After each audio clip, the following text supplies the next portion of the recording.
Well, Morgan, thanks for having me. So let's just kick off on this headline revenue number. In particular, the growth over 300%, 371% year over year. What's your forecast for the next 2 or 3 years? That sort of percentage top line growth to continue or even accelerate?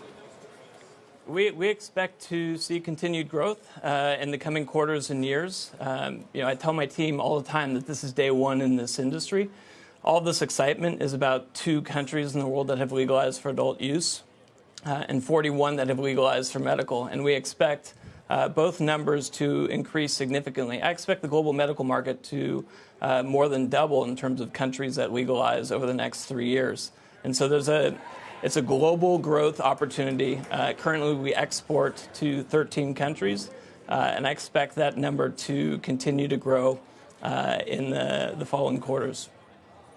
Yeah, I think one of the key questions, Brendan, for investors right now is growth at what cost, especially when you see, numbers like kilos sold tripled, but also you do see these increased costs playing out in your quarterly earnings and pressuring margins.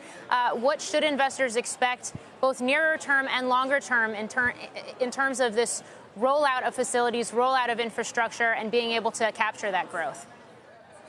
I think, the way we look at this is it's early days. We're continuing to invest to build long-term value for our shareholders. If we looked at individual countries like Canada, for instance, we could be profitable there within 2 quarters. But when we look at one of the larger markets, such as Europe, it's still an opportune time to invest.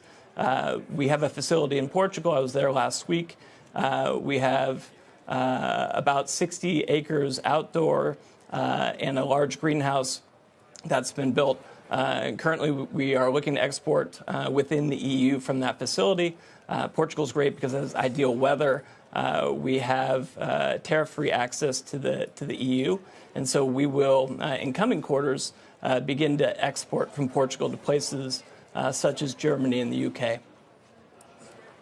Brendan, would you welcome a Democratic president like Bernie Sanders, someone who has talked and proposed legalizing things much more fully and quickly in the United States?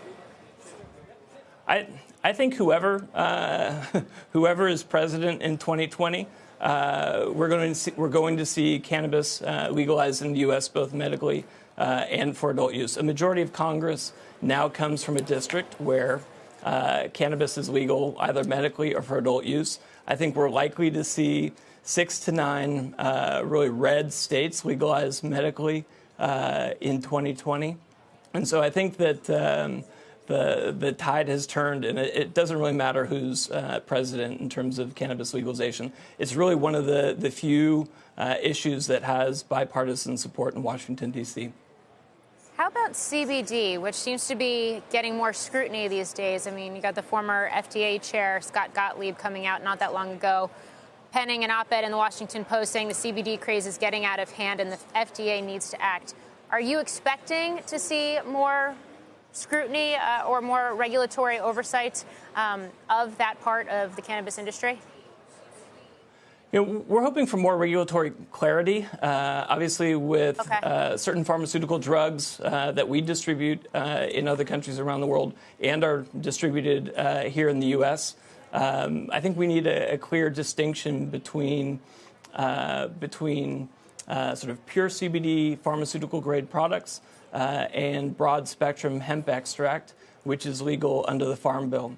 And I'm fairly hopeful that we'll get clarity from the FDA before the end of the year on which formulations and which limits are allowed. And I think overall that will be a very beneficial thing for not only Tilray but other companies in the industry.